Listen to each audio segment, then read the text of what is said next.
What's going on, everybody? I'm Keith, host of Just Our Thoughts with the Fellas, where 4 to 5 of my brothers give their perspective on national as well as local news. We touch on some trending hot topics as well as culturally relevant news. We also get a chance to dive into some deep core conversations. Check us out live every other Monday at 7 p.m. You can find us on Just Our Thoughts on YouTube live, as well as Just Our Thoughts fan page on Facebook. Also, please don't forget to follow us on IG, JOT with the Fellas. What's good, my gentlemen, my brothers? What's going on? What's up? What's up? What's up? Fellas? What's up, fellas? Good evening, fellas. Good evening. Good evening. Good evening. Yeah. We back. What it is. We haven't done say this. that. What'd you say? What'd you? I'm trying to figure out what you said. We ain't done this haven't before. Done this in some time. We haven't. It's Yeah. been like last time we've been on here. Been a minute. But it's good to be back. Life happens, man. Yes, it does. Yes, it does. But it's good to see my brothers, Katie and Ward. EB got some things going on, and he's definitely going to be missed tonight for this real good conversation. If you can, when you're watching, try to share this podcast with everybody. It's on Facebook right now, and we're also on YouTube. So definitely share it. What's going on, Rob? What's going on, man? Thanks for checking us out on this Monday night before the football game. Speaking of that, fellas, what's going on with y'all teams? Y'all, what's up with them? Hey, y'all happy with what y'all see? I'm happy. Okay. 6 in a row. Okay. Katie, you muted yourself on that conversation. There's not a lot to be said, man. It's a mess right now. You know, don't have that support system in place for the young brother. Yeah. So everything is just going really against the agenda to get better, only getting worse. And I hate to see a young brother, because I told you I root for Dak. You know, I'm not a Cowboys fan, but I like Dak's story. Yeah. Coming back from an injury, dealing with mental health, dealing with the suicide of his brother. I'm rooting for, young black men in that quarterback position, because they try to say we can't do it in that spot. You know what I'm saying? I see a lot of fans going back and forth, man, about Hurts. They just going back and forth. Is it him? Is it the coach?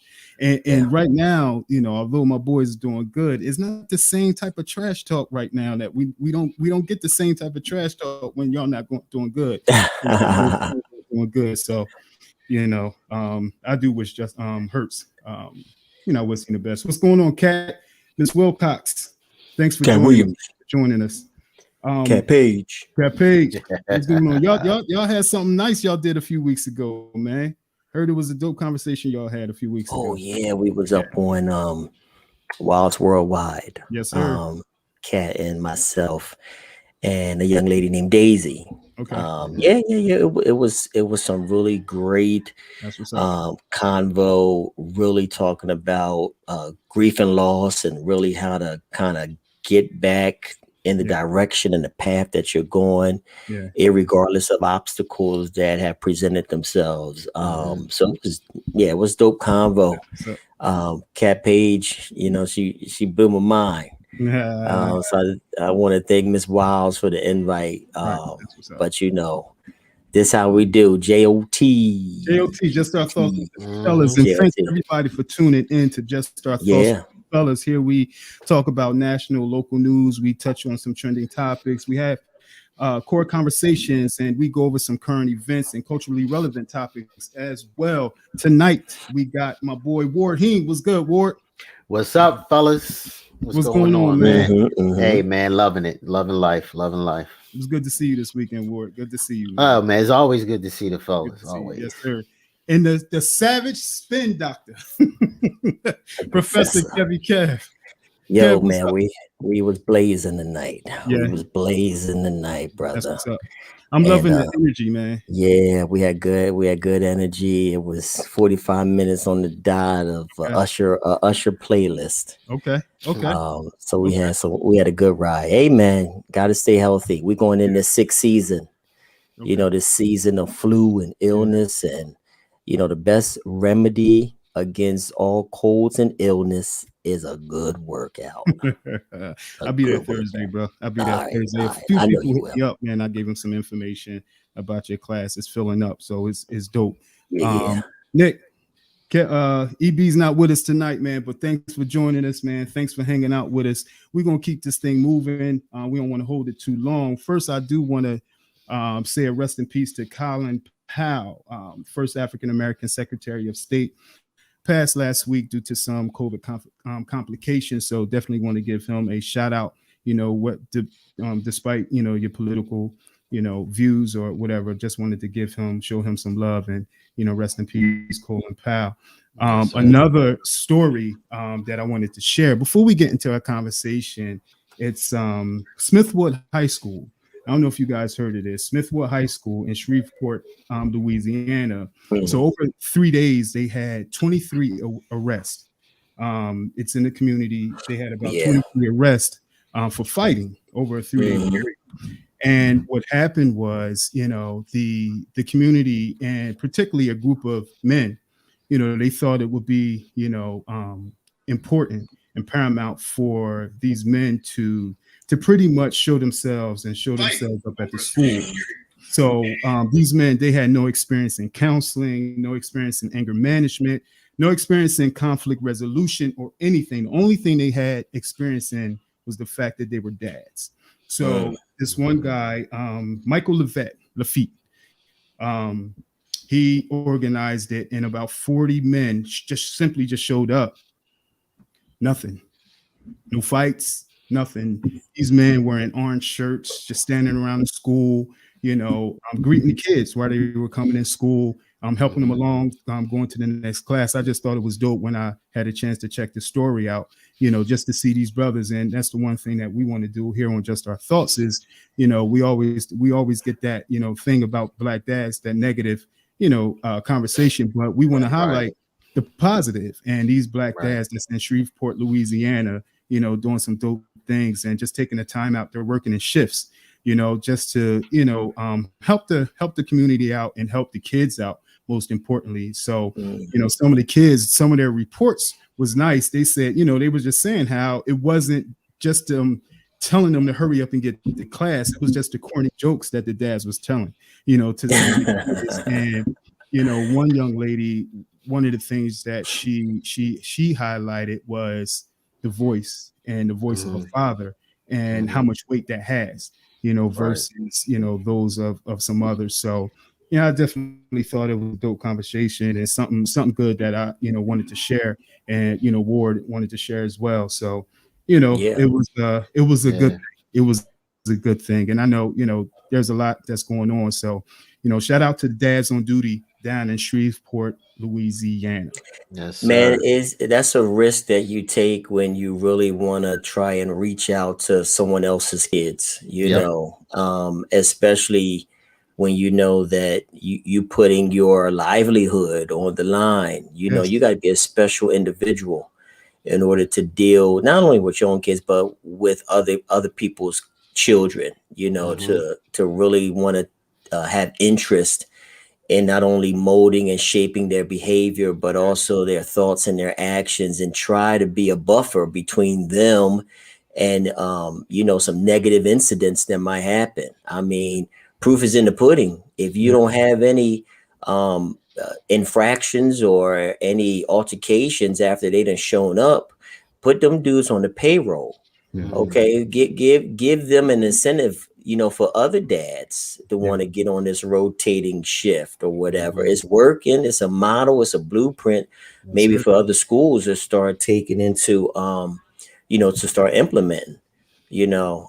So listen, kudos to these brothers that really are sticking their neck out for these kids and seeing that the impact of a positive Black man in their life, regardless of if they're their father or just a stranger, but just that impact kind of stabilizes them. It's the medication that these young boys need. So that's for me. It's like, it's the positivity, man. It's like, you always hear that about positive energy. You give positive energy, you get positive energy. Right. So it's like, you do that for the children, man. It's like, That's all. If you, because you just send them out in the world. Yeah, it's a lot of negativity out there, but when you put some positive light behind it, some positive thoughts, some corny jokes, yeah, you gonna get that. Hey, what I mean, shoot, I love that. That's cool. Yeah. I got me some corny jokes ready. Dad jokes. You gotta have dad. They're dad jokes. The corny ones are dad jokes.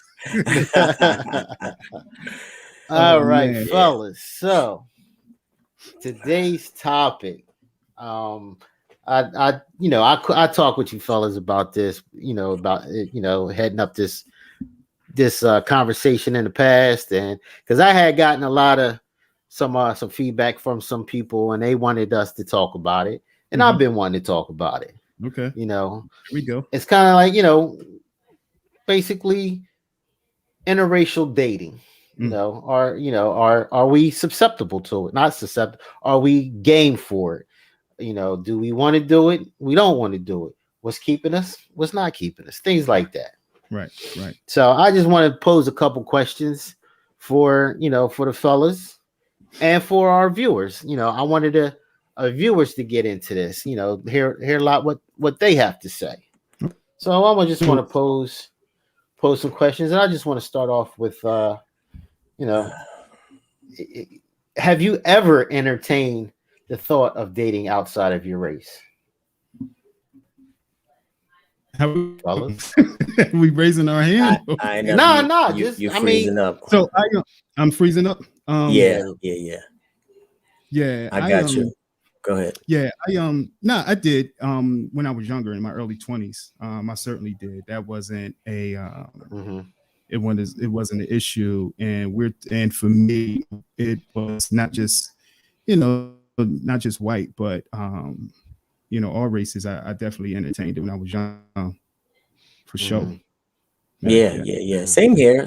I think prior to getting married, definitely white, Hispanic, Middle Eastern.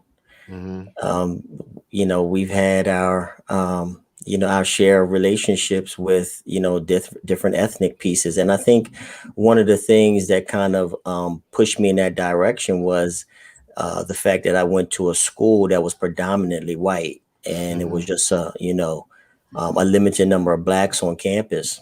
So it was a cultural experience for me to live among people other than black kids. Camden High, Camden, we all black, right? So we go into those settings with our preconceived notions about other races, especially about white people. But when I went to Stockton, I had a great experience around other ethnicities, white, Hispanic, from different European countries. I befriended a female that was Armenian that taught me a lot about their culture. So, it just opened up, so much about a worldwide perspective on these different cultures, these different ethnicities and races and cultures. And, so it was more than just, just to date a white woman or an Armenian or Hispanic just to say I dated them. Yeah. But it was an experience that was a teaching mechanism for me as well. So, yeah. I think for me, and Kevin, you brought up a good point. Growing up in the city, I didn't see, many other races, predominantly just 1 or 2. And then I ended up going to a HBCU. So, I pretty much saw the same thing. And when I came home, I dated someone from a different culture, different race, and it didn't last long. It was some things I just really didn't understand. You know what I mean? So for me, I had my own, way of thinking. And after that, I think that was it. It was a wrap for me. Not in a bad way, but it was just a wrap for me. I was like, all right, I'm good. And I just kept it moving. So I didn't have that, that I'm going to college and seeing different, so many different races, it was just a straight, and it was the first HBCU too, may I add. over there at Lincoln. So we always got Right. Yeah. So so that was it for me. Nothing else that Okay. day. We're saying dating is what we're saying. All right. Yeah, because I mean, personally, I never really entertained it. I mean, yeah, being coming from Cam, yes, it was just us, but not really just us. It was Hispanics, but I really never seen myself dating other than black. And then when I did go to college up in Hoboken, I mean, talking about diversity, yeah, we had, the Asians, the Africans, the Egyptians, Right. whites and everything. But the thing was, it was that, I mean, we were very limited as far as African Americans on campus. It was like a total of 75, throughout the whole entire campus. So it was, for me, it was more like I wanted to be with someone I could really relate to and not just explore a different culture. I just wanted, something familiar to me. And not just to say just because it was familiar, but I like being familiar, because it was like, we tried to befriend the Egyptians that were on campus, and it was like they really didn't want to have anything to do with us. So it was like, it's kind of like you really don't. We didn't want to be interacting with people that don't really, that has that are they already have a preconception of you, and saying that they wanted to basically be perceived as white anyway. Yeah. So for me, it's more or less, I really never thought about entertaining that option. Yeah. Not to say that I never found them attractive, but I just never entertained that option. My laugh, I don't want you guys to get my laugh because I giggle. Ward, you said we have a some conversation around the house. You said the Egyptians. Yes. And that's like, and we laugh and we joke about that when people say the COVID, and even if someone says the blacks, they could kind of take that the wrong way. So when you say it's still I'm with you. So, the Egyptians. The Egyptians, yes. The Egyptians, yeah. But not to say it like that, but yes. But they were Egyptian. They were from Egypt. Yeah, so I think it, just to add to that a little bit, I just think it's you gotta one of the reasons why a lot of people don't date outside the race, because like Ward said, you're more familiar with your own people. But sometimes we're scared about other people's perceptions about us in an interracial with an interracial relationship. Get that out. Yeah, we're thinking about how people are going to perceive us as a couple. What my intentions are, and also what type of backlash I might even receive from my own people. Yeah, because you already started to answer my next question. All right, well, let's go into it. Let's get into it. So it's like, a lot of us tend to date within our race. There are some of us that look forward to dating outside and stuff like that. So what are some of the reasons that keep you dating within your race? That would make you like, okay, I don't want to date outside my race because, like maybe even Katie said, the perception from other people does even that hold in your decision about either dating within or outside of your race. I got you. Go ahead, Katie. Well, why don't you start and answer that, Ward? I mean, you. Well, I mean, what keeps you from? Well, personally, I mean, I really don't care about the perception of others about who I date. It's my perception of who I want, not others. I never let anybody else dictate what my liking was. Right. Mainly, I really only want to date within, the black culture, black women. I just love black women. I love the skin. I love the body types. It's the typical, curvy. We think of a black woman, we think of a god. I think of a goddess. All right, so Personally. you give me the physical, but is there anything Man, inside of a man. black woman Oh other yeah, than the the hips, the strength. dips, I and mean the mind power. I mean, our women are smart. I mean, we got some brilliant women that complement our brilliance. We complement each other's brilliance. I love the fact that a black woman will most likely speak her mind and tell you what she's feeling. Mm-hmm. And that's what that's what I want. I want someone to tell me, like, Ward, I'm not feeling that. This is what I like. This is what I don't like. Not wanting me to try to figure everything out. And I know, in my experience, it was more, the women, they'll let you know. Yeah. And that's what I like about it. Kat says, I like needing not to explain our struggle. When I've seen and witnessed the conversation often, and during the social injustice, last year was just really at a high peak last year, coming off of George Floyd and Ahmaud Arbery and so many other, things. It's the, that needing to explain, and I totally get that.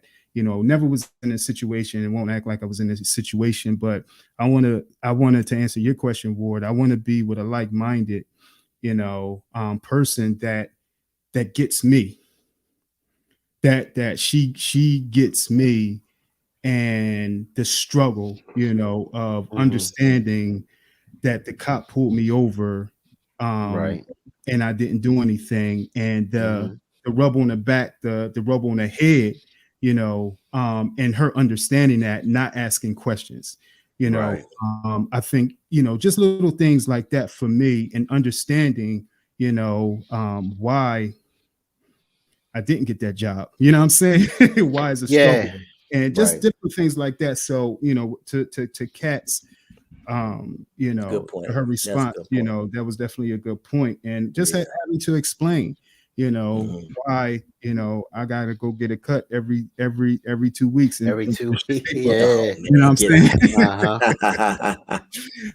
So I think, certainly having to explain and, add more pressure, to a relationship. E. Coleman says he says something about you can't pick who you fall in love with, which I think is, another topic that we could touch on. Now, was it pick? I thought he said you can't help who you fall in love with. That's what he said. You can't help. Same concept. But yeah, I like what you were saying, Keith, and how Cat Williams shined in there too. One of the things that interracial couples got to deal with is that you got two different value systems. And two different value systems will cause some form of tension and struggle in a relationship. Just like Kat is saying right there, there is, if you want to date someone outside of your race, you gotta be prepared to have those hard conversations with them about your different value systems. About the reasons why Black people feel intimidated when the police lights go on, or how we feel when we are look in a in a store or something like that, and we're being watched and things like that. You know what I'm saying? A lot of people outside of our race don't understand that because they have not experienced it. So if you are going to be in a relationship long term with someone outside of your race, you got to expect that you're going to have those type of conversations. And initially you got to expect that person is not going to totally understand, but if you want that to work, if you want that to, to succeed, you gotta explain, and not yourself, but the struggle of our people per se, so that's one of the nuances and one of the things that you're going to have, just to expect, two different value systems, two different family of origins, not the same dynamics and struggles, because of our different race, socioeconomic status, things of that nature, you know. So those are conversations that, you know, interracial couples have to have, or it's going to be some tension long term. Yeah. And that's added tension with just a normal relationship. Now, Just with a normal relationship. and I'm not saying that saying that I'm opposed to it at all. You Right. know, it's, you know, one of those things that, you know, when I was young in my 20s, you know, hanging out with somebody, and then, you know, I saw a few things and I'm like, all right, I'm good. And I just kept it moving. That I, you know, now, you know, and I haven't considered, you know, since. Yeah. So, I mean, it has the potential to cause conflict. It has the potential for your relationship not to sustain, you know, because of the different values and beliefs that Black people have from any other race or ethnicity on the earth, you know. So, what did Tamika? Go back there. What Tamika said. Tamika Chester says, it wasn't until I dated an African that I realized they see themselves very different from African Americans. Yeah. That is so true. They, hey brother, I am not your brother. Listen, they see those that are we just cotton pickers. Those that are born in the motherland, they see themselves completely different from us. We are Americans. We are just lumped in with all Americans, white Americans, Black Americans, Hispanic. You know, we are just lumped into except for in America. Except for in America. What do you mean? I mean, like across the world, yes, we're just Americans, but within America, we're the Blacks. You know what I mean? We're not. But always I'm talking about from an African's perspective. From like their Tamika brought up, you know, they see us just lumped in with American culture, you know, and not really having any true knowledge of the place that we come from. Right. They feel like they are true and blue from the motherland because they are from there. They were born there. They still have family there, and they honor their customs and traditions even when they come to America. You know what I'm saying? So, and we born here, you know, we don't really know or not educated much at all about African history or African tradition. The only thing that we might celebrate is Kwanzaa. Okay. But really being in touch with our African history, many of us are not, unless we wearing Flavor Flav African medallion on us, you know. But that's how a lot of them view. I got a whole lot of Africans that work on my job, and they explain that to me. I got an Olufemi and an Olukande, and they all got that Olu, and that Olu means God is with. You know, and that is very important in their traditions and their culture, and they bring it here and emphasize it here in America. So my question is, I have a question about, is that ideology that you have, is that something that you picked up from your parents, something that you seen, you know, as a young buck, and you know, took on that same mindset, you know, when dating? And would you be, in your younger age, I'm not sure about now, but in your younger age, were you opposed to bringing someone from another race home? Well, always say, go ahead. And what would your parents? What do you think your parents? How do you think they would feel? What if I did bring someone home? Yeah. Personally, they wouldn't have had to worry about it. But knowing my mother, she wouldn't have had anything to say about it. She would have, you know, open arms. Now, my dad, on the other hand, he might have had a little side look, but you know, it would have been okay, but it still would have been that like, you sure about that? But I mean, but me personally, I just never looked at it because, you know, my mother, of course, yes, my mother's interracial, you know. My father, his grandmother was very light skinned, but you know, I just always looked at the Black family, and coming up, and you know, y'all know me watching Good Times and all that. I was always into the Black, pro Black this, pro Black that. You know, I just love seeing Black couples and I always wanted to be a black couple. Right. You know, that was just me. I just always had that, you know, you always heard that the darker the berry, the sweeter the juice, and things like that. I always, I guess I don't know if I was brainwashed, but I just felt, to me that was just the way it was. Mm-hmm. You always seen, whites were always with white, Asians were always with Asians. There wasn't much interracial mingling back then. I mean, it was kind of like taboo, and I always looked at it as taboo. Really, okay.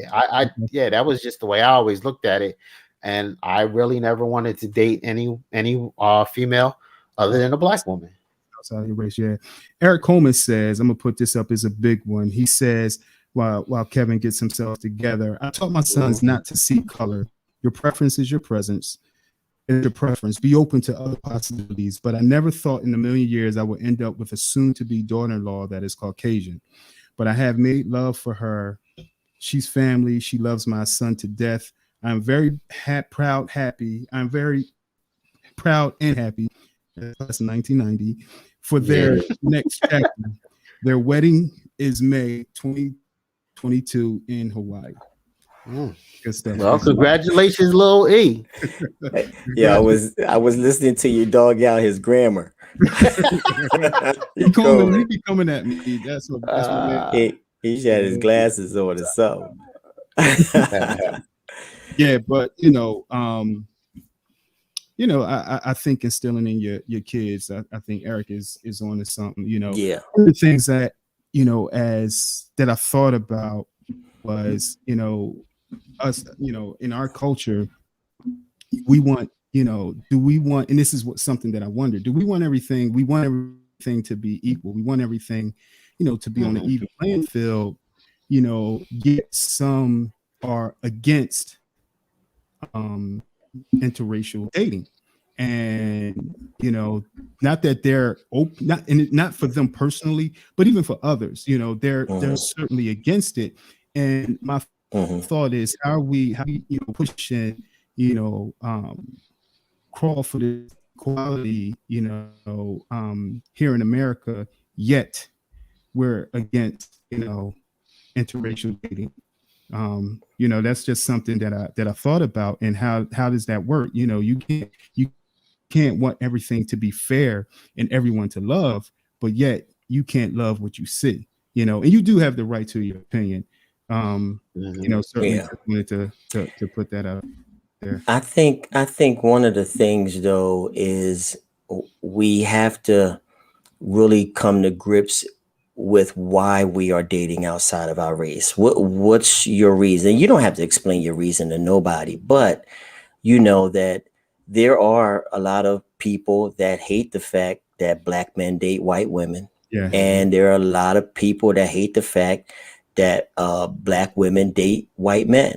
That's something that those interracial couples are going to have to deal with. It's just, there's going to be a lot of black men and black women that when they see other black men and black women dating outside their race, they're just going to hate it. And they're going to hate it based off of their own preconceived notions on why they are dating that person, because some of the narratives is that black men date white women because black men want to be part of white patriarchy and white supremacy and want to be accepted by their white peers.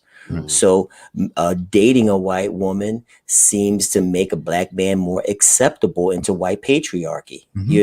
That's one of the narratives out there. And while some black men may feel like that, that's not the end all be all for all. You know what I'm saying? And then on the other hand, you got black women who date white men. Okay. Some of the excuses for them or reasons why black women date white men, that's some of the narratives out there, is that they've gone through their share of black men. Black men have disappointed them and hurted them. And I say hurt them and let them down and failed them in relationships. So now, after trying their fair share of relationships with black men, they have moved on to dating white men and have found validation or love. Right. So I think we have to, ask ourselves, are we dating out of some type of hurt that we have sustained from our own people? Because that's the wrong reasons to date outside. Don't just, I'm dating a white man because black men have totally abandoned, disappointed me. And I haven't found one sufficient enough to meet my needs, and the same thing for black men dating white women. What are your specific reasons not to be accepted by white America?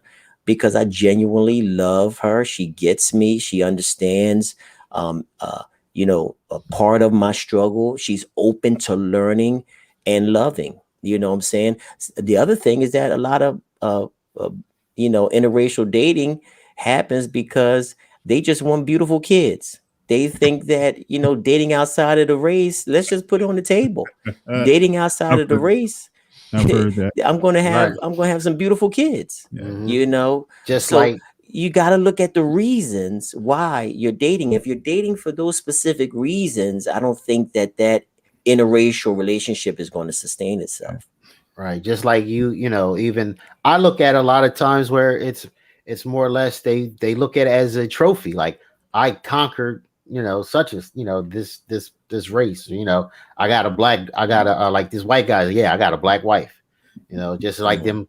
I got a black friend. I got a black wife. Like really, what does that prove? And even like a black man saying, yeah, I got a white wife.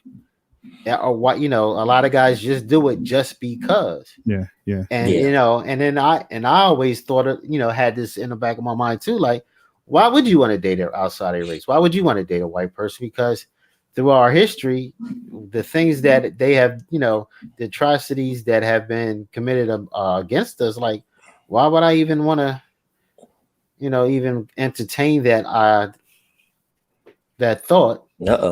Yeah, it's a bad storm out here. You got a white woman coming over.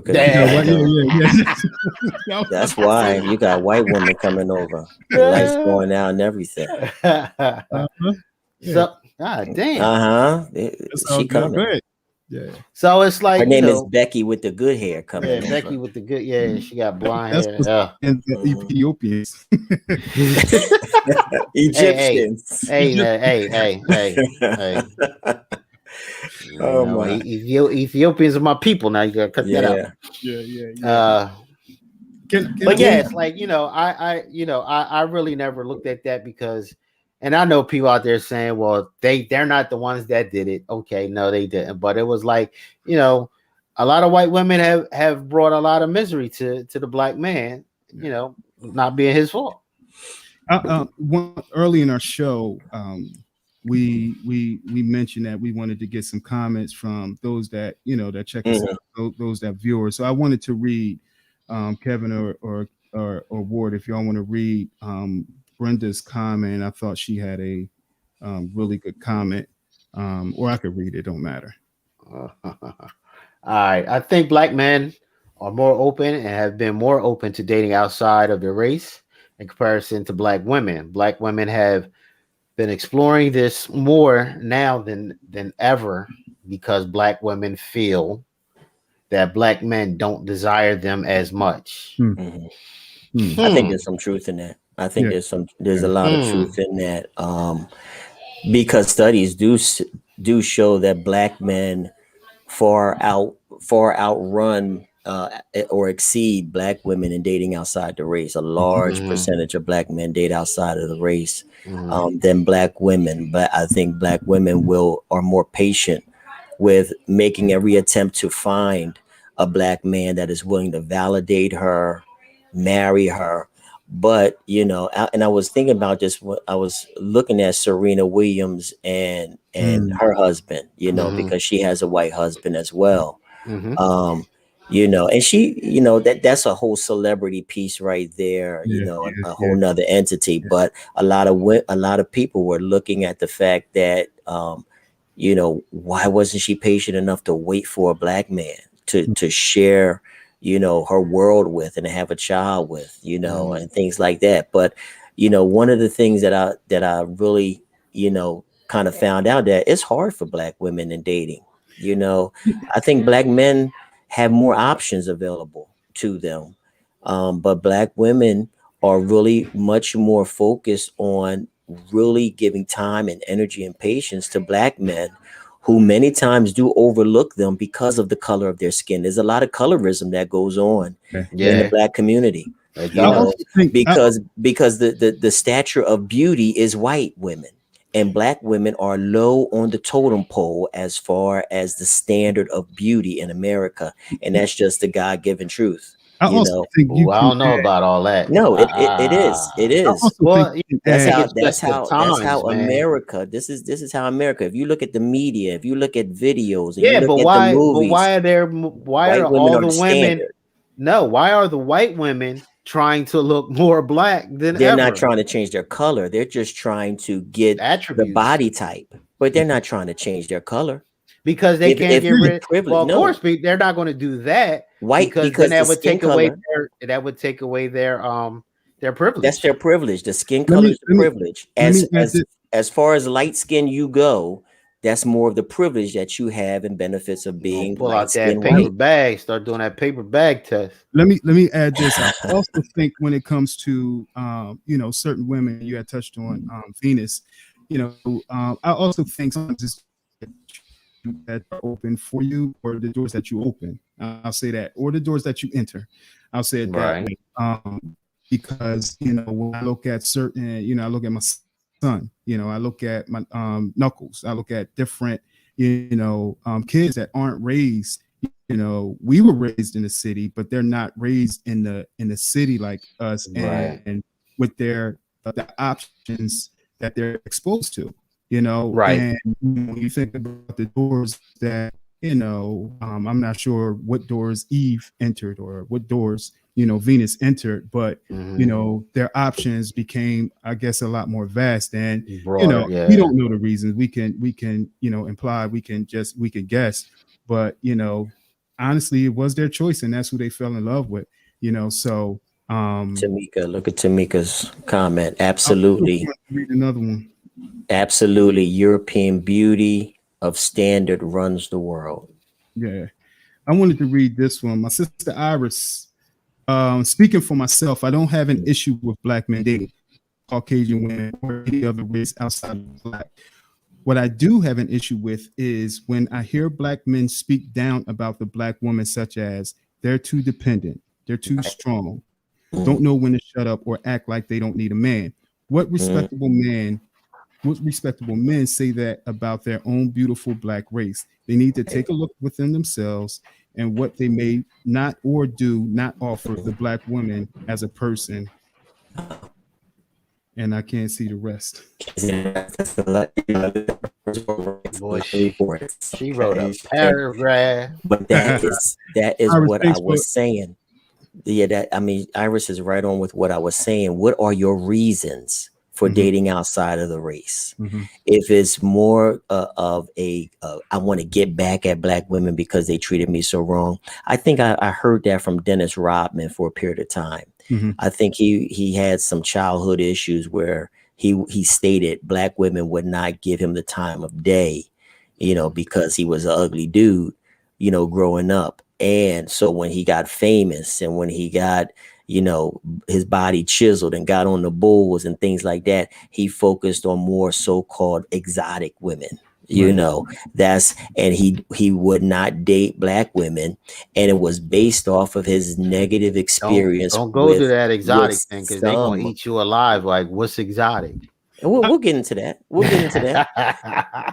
But again, he was focused on the fact that, because they treated me wrong when I was young, now that I'm sexy and successful, I don't want anything to do with it. And that's the wrong motivation to date outside of your race, not to be retaliatory with it or to put down Black women, because those Black women that mistreated you are not the same ones that you could have a great love life with, a relationship with. So Iris spoke about the reasons, that Black men have.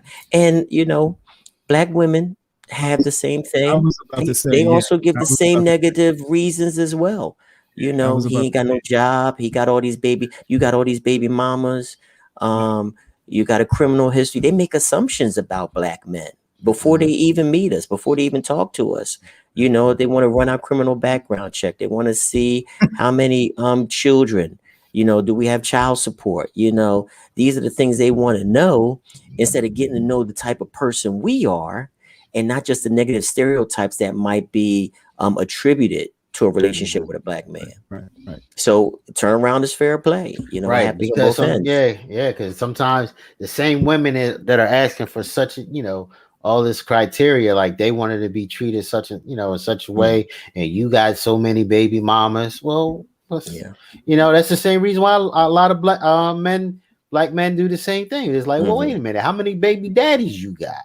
You know what I mean? You on welfare, you ain't doing nothing, right? You know, or even on the Spence side, you know, you're so successful that you can't even just sit back and accept a relationship with a man. And you know, it's like you gotta, you know, you don't I ain't gonna say compromise, but you don't let a relationship flow. It's a lot of like men will be like, you know, she's too hot-headed, you know, she wants to take control. So it's like it's the same thing with men. There's a lot of things that we say that the women are, you know, these stereotypes of the strong black woman that we can't handle. So that's the reason why we go to another race. Right. Because we can't handle. Well, no, I'm just putting it out there. Not saying that you, me, KD, or whatever. I'm just saying, because you got to remember that there's exceptions. There's always an exception to the rule, and everybody's not wrong and everybody's not right. So it's like more or less, you know what I mean? Just like with me, I could care less what, I mean, if you wanted to date a white woman, KD wanted to date a white woman, you know, any of the fellas wanted to or ever did, married, that's you. That's who you fell in love with. I'm cool with that. I can accept that with open arms. Y'all my boys, I'm accept who you're with. Now, if she's a foul woman, then that's something totally different. We'll handle that when we get to it. But she could be as far as what's a foul? But it's period. But what I'm saying though, I'm cool with it. It's just my preference. I'm not going to date a white woman. I'm not going to bring one home. I only want to see a black woman on my arm, in my house, in my bed. That's it. Okay, cool. All right. Bottom line. Even though Becky on her way over. Yo, Becky might get Becky gonna get struck down at the end of the street. Yeah. You know, so you know, even when you peel back even more layers, you know, some of the other reasons, you know, about the stereotypes and the narratives about dating outside your race. And we talked about exotic, you know, that's when you talk about these like Egyptian, Ethiopian, or Asian women and things like that. You even see a lot more Asian women dating outside of and marrying outside their race. They exceed black men. Asian women, if y'all didn't know that, Asian women exceed black men in dating outside and marrying outside their race. That's the only other race that exceeds us. But you know, even when you strip it down even a little bit more, you know, even with the sexual fantasizing about white women, you know, that, you know, the stereotype or the narrative that white women have with black men because they have a big penis or they're hung well. You know what I'm saying? That's been one of those stereotypes as well, which is dangerous, you know, which is very dangerous in itself, because again, they're having that fetish or fetishizing over black men is dangerous, because back in the day, they used to castrate us. White men used to castrate us because that was the, you know, the stereotype about us, that we will rape their women, you know, because we had this unrestrained sexual appetite, you know. So not only did they lynch us, but they castrated us as well. And those stereotypes are very dangerous if white women are dating black men for that reason, because they have these sexual fetishes about us. And that dates back to, you know, when we were being hung and castrated and things like Yeah. that. So And that goes the other way too. even those stereotypes are troublesome for black men if white women are dating black men just for that. That white women are more submissive, and white women are nastier, and they'll do whatever you ask of them. Stereotype. So that's another stereotype that that's dangerous, and we shouldn't even. It's the reasoning and the motivation on why you're dating, outside of your race, and that's the thing I think the individual needs to look at first, right? Before they get into a relationship outside their race, because there's so many different factors you're going to have to deal with from your family of origin who might disapprove. You're going to bring that white woman over for Christmas dinner, Thanksgiving. How's your family going to respond or react? Are you concerned about that? You know what I'm saying? But that's something that you'll have to deal with. Right. Some of those, those preconceived notions that your family might have with you dating outside of the race. Are you prepared to deal with that? You know what I'm saying? And also along with that, like we talked earlier about those conversations that you got to have with them about understanding our struggle and our adversity. I also think, I'm gonna add pretty much like your intentions and your reasoning, dating in general, you need to know those and they need to be clear. I mean, it's not, for me, and I agree with you, outside of your race should be clear. But I also think, in addition to that, dating, even within your race should certainly be clear, So I just don't want to get further down the line. We get into an argument, then here come nigga this and nigga that, and you know what I mean? And even on the flip side, the dude could be like, well, you're honky, and like really, you have to take that in consideration, because I mean, especially at our age, we've grown up and we've heard those terms so many times that it's been ingrained. Ira's crazy. That we better know how to dance, play spades, eat collard greens. Yeah. Oh my god, that's good.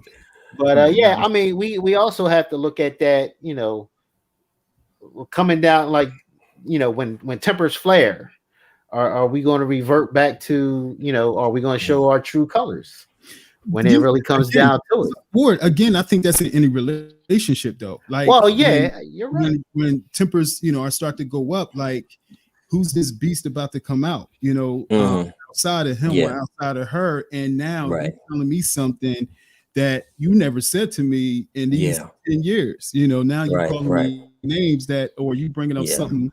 So I definitely think that's when we because when we get in the argument, like you said, Keith, when we get in the arguments, you don't fight fair, and everything is thrown out as ammunition.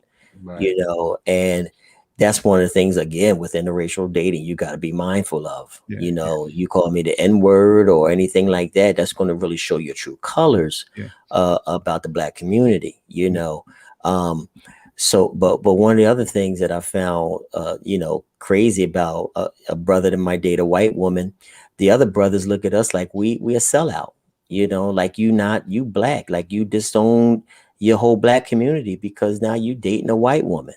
That's while my intention on dating this white woman is not to be a part of white patriarchy or white supremacy. I just genuinely love her. As a Black man, my Blackness becomes in question now, even from my friends. How can you still be Black? How can you still talk about Black Lives Matters? How can you still march and protest for Black causes? And here you are loving this white woman, this bunny. You know what I'm saying? How can you effectively do that? And there's been a lot of, and the crazy thing is that there's been a lot of Black men throughout history that have been on the front lines of justice for us that have married white women. Absolutely. And they had to deal with a lot of the same stuff from their own people. Seeing that our Blackness is deficient because we have allied ourselves in a relationship with a white woman. So you'll have to deal, as a Black man, you'll have to deal with those questioning your Blackness. Are you prepared? How are you going to handle that? I also think that's honestly, that's where, when we say love wins or love conquers all, if that's the true conversation that married couple is having, and their intention is really to have love win, like that is my, I'm helping. If I'm a black man and I'm married to a white woman, I'm teaching her how to play spades, and this is part of our culture at home. And if you don't like the collard greens, well, try something else. And these are some of the experiences, because you are marrying a different culture. So I want to introduce you to this, and I want you to be a part, when we say love wins and love, conquers all. So this is what I want you to be a part of. And this is what my family does, the same thing. I don't know. I don't, I remember when, I was over one of my boys' house, and they ate the spaghetti different. The spaghetti was different, and the sauce was right here. It was just separate bowls, when I was a young buck. And, it was it was different for me, but I tried it. You know what I mean? So it's just trying different things. When you say, love wins, and that my intention is to be with her, and we're going to make this work, so I think that's something that needs to be considered when, the two people that's, dating and, ultimately get married, make that thing work out. So I guess we could kind of sum this up that, basically you're going to love who you love. Whoever we you may just have that chance meeting of a person that sparks your interest, no matter what race she is, that, you have a mutual interest. You guys gel, chemistry is flowing. You love who you love. It doesn't matter. We all have our preferences, yes. But when it all comes down to it, it's whoever you actually meet and find that connection, start, and it grows, and then you fall in love. Right. You can't help that. You really can't. Yeah. I saw that someone said intention is everything. As one of the intention is paramount. Cat Page had put that up, and I believe that's important in dating within your race and dating outside of your race. What are your reasons? Because it's got to be more than superficial things. I know that we like all of the shape and the curves that Black women have, and white women are trying to imitate that as well, but still have the privilege of their skin color, but when the shape fades, okay, and things start to sag and weight comes on and things like that, you gotta have something else that really sustains than the superficial. Right. And you can really see that in interracial dating. Once you have fulfilled your desire of finding out about the Black man's sexual prowess, are you willing to stay with him in the struggle of being a Black man? Are you willing to teach the children that you bring into this world their Blackness, their culture, their ethnicity of being Black boys and girls in this world as a white woman? Are you capable of, even dealing with the fact that your light-skinned children, okay, your Klay Thompsons and your Steph Currys, they're still going to be subjected to the same, your wards, they're still going to be subjected to the same atrocities that any Black person goes through, no matter how light they might be. Okay, they'll still be subjected to being to police brutality and other things that Black people go through and experience. Yep. So, these are the things that you got to really think of and examine within, if you want to deal interracially outside of your race. These are, those are things you got to really take into consideration. Yeah. Now, for me, it's just love, if that's who you want to be with. I remember I was one of those dudes that when I was young, I don't know so much as judgment, but when I did see a Black male with a white female, I questioned, I'm like, yo, what's up with my man? I didn't question character. I didn't question how strong he was. I didn't question anything, but like, how did you get here?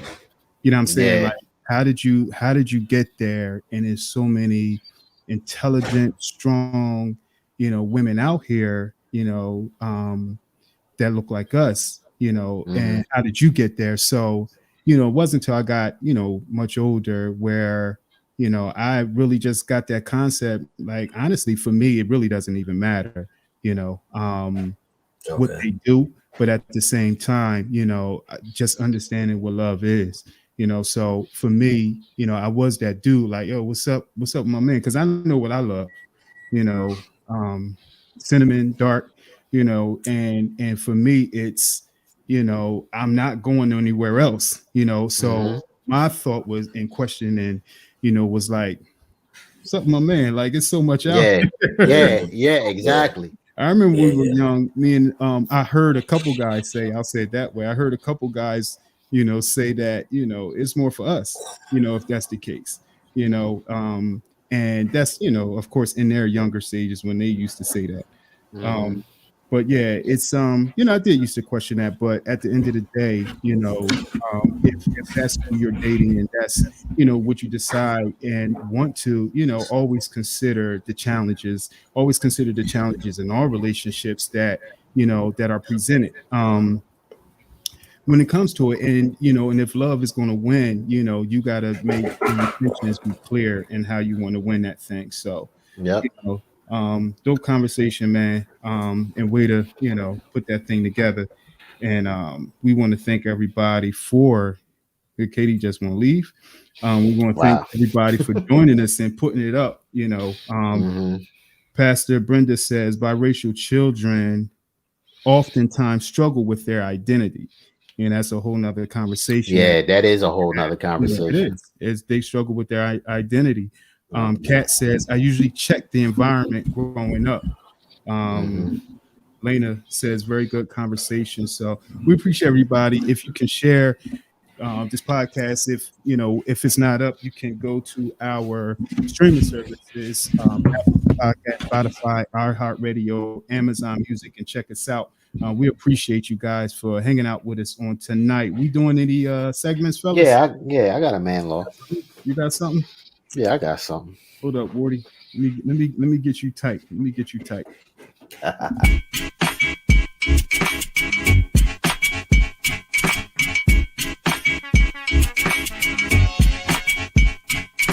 Shopping bags, they way down her arm.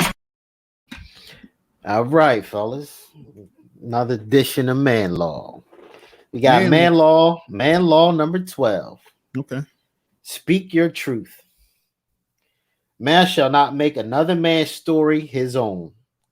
Own your own story and truth and accept it. You may think your story isn't great, but it is. That's good stuff. That's good stuff.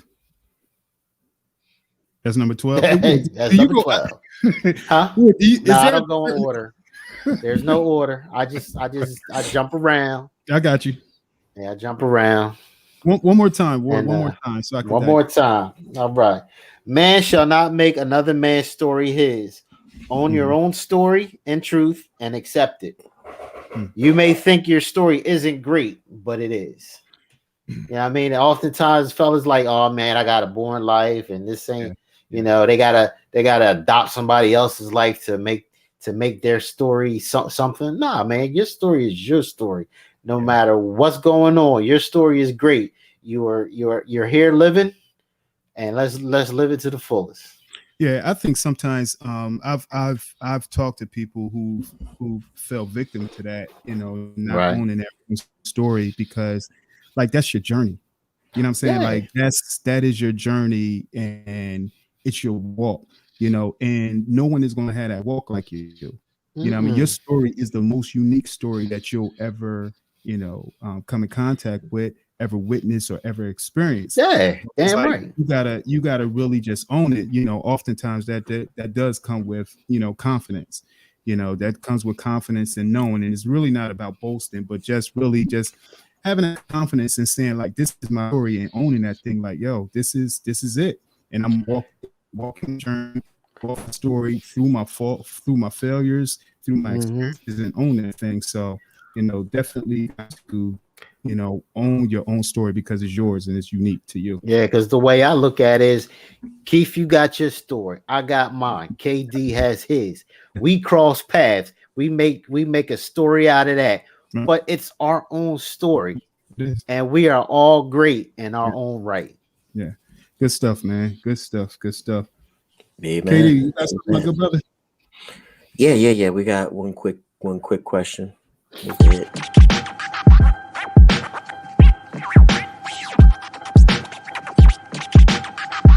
Ask the professor.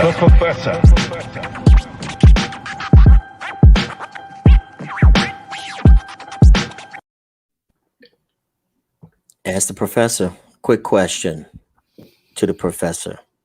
Is it normal to miss some pieces of old partners while with someone new? Is it normal to miss some pieces of old partners while with someone new? This is from someone that stated that they are Mr. Missing Someone. So I believe yes, and yes. I think that it's normal and it's human to miss certain characteristics and qualities that people in your life brought to you. I think it's normal. I don't think it's anything unhealthy or harmful to miss certain things that other relationships in the past may have brought you joy. This isn't the first time that you loved in your life. You know what love feels like. You've been loved before.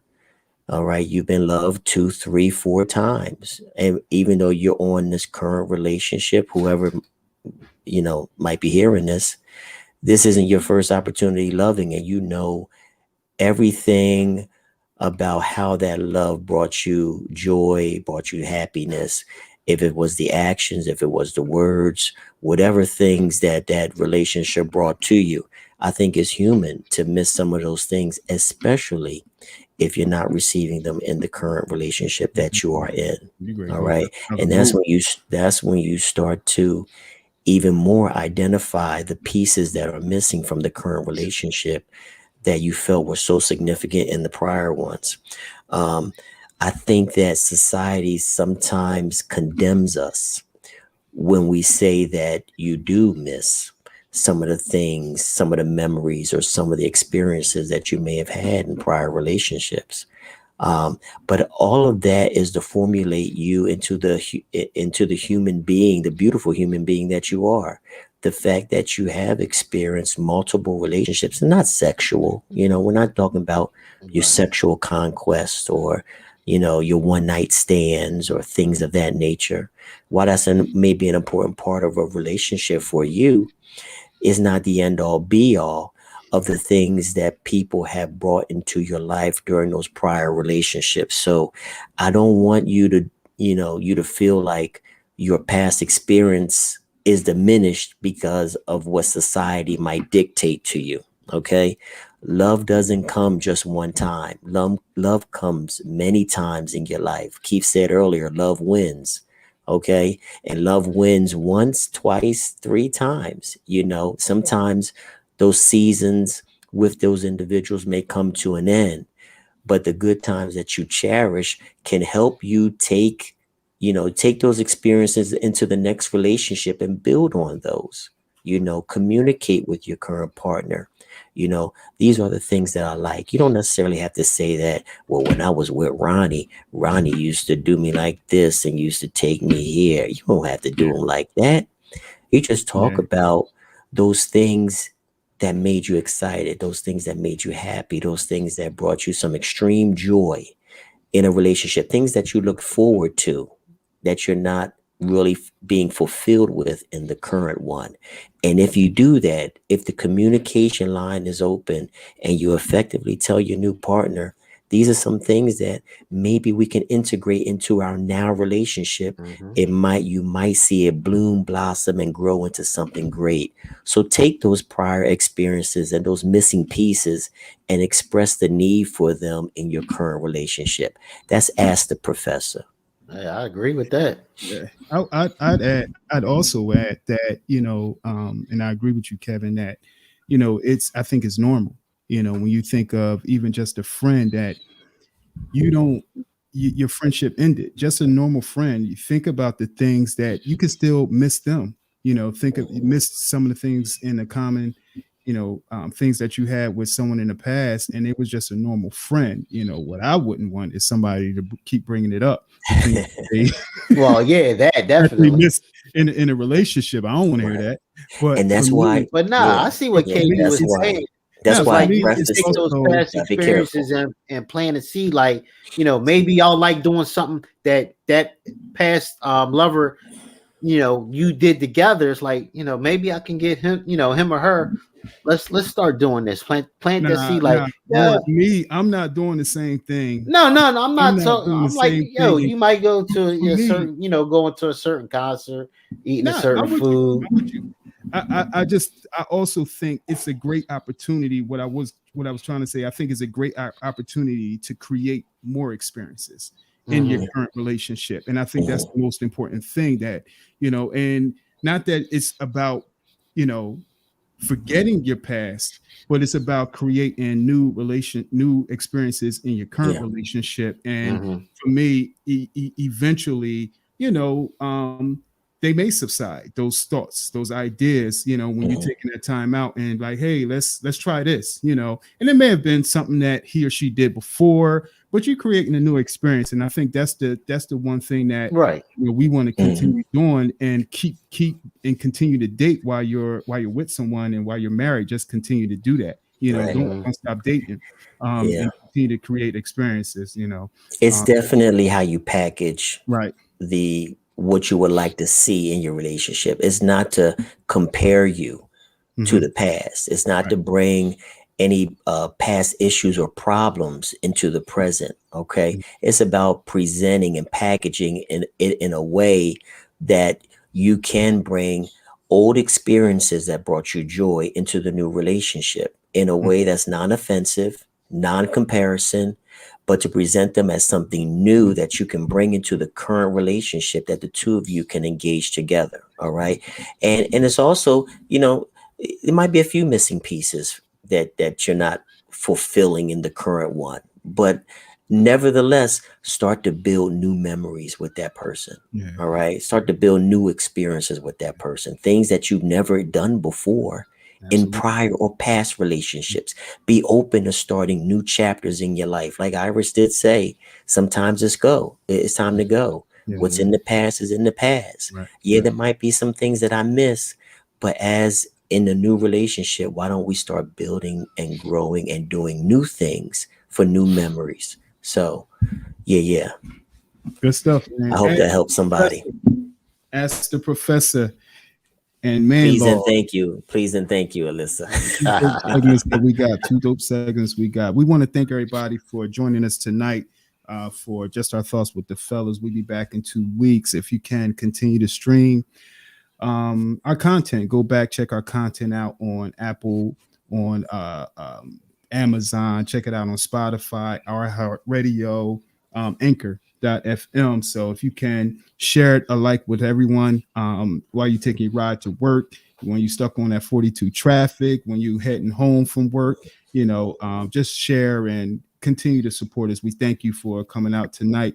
This is Just Our Thoughts with the Fellas. We appreciate you. We appreciate the love. We appreciate the interaction with us. Peace.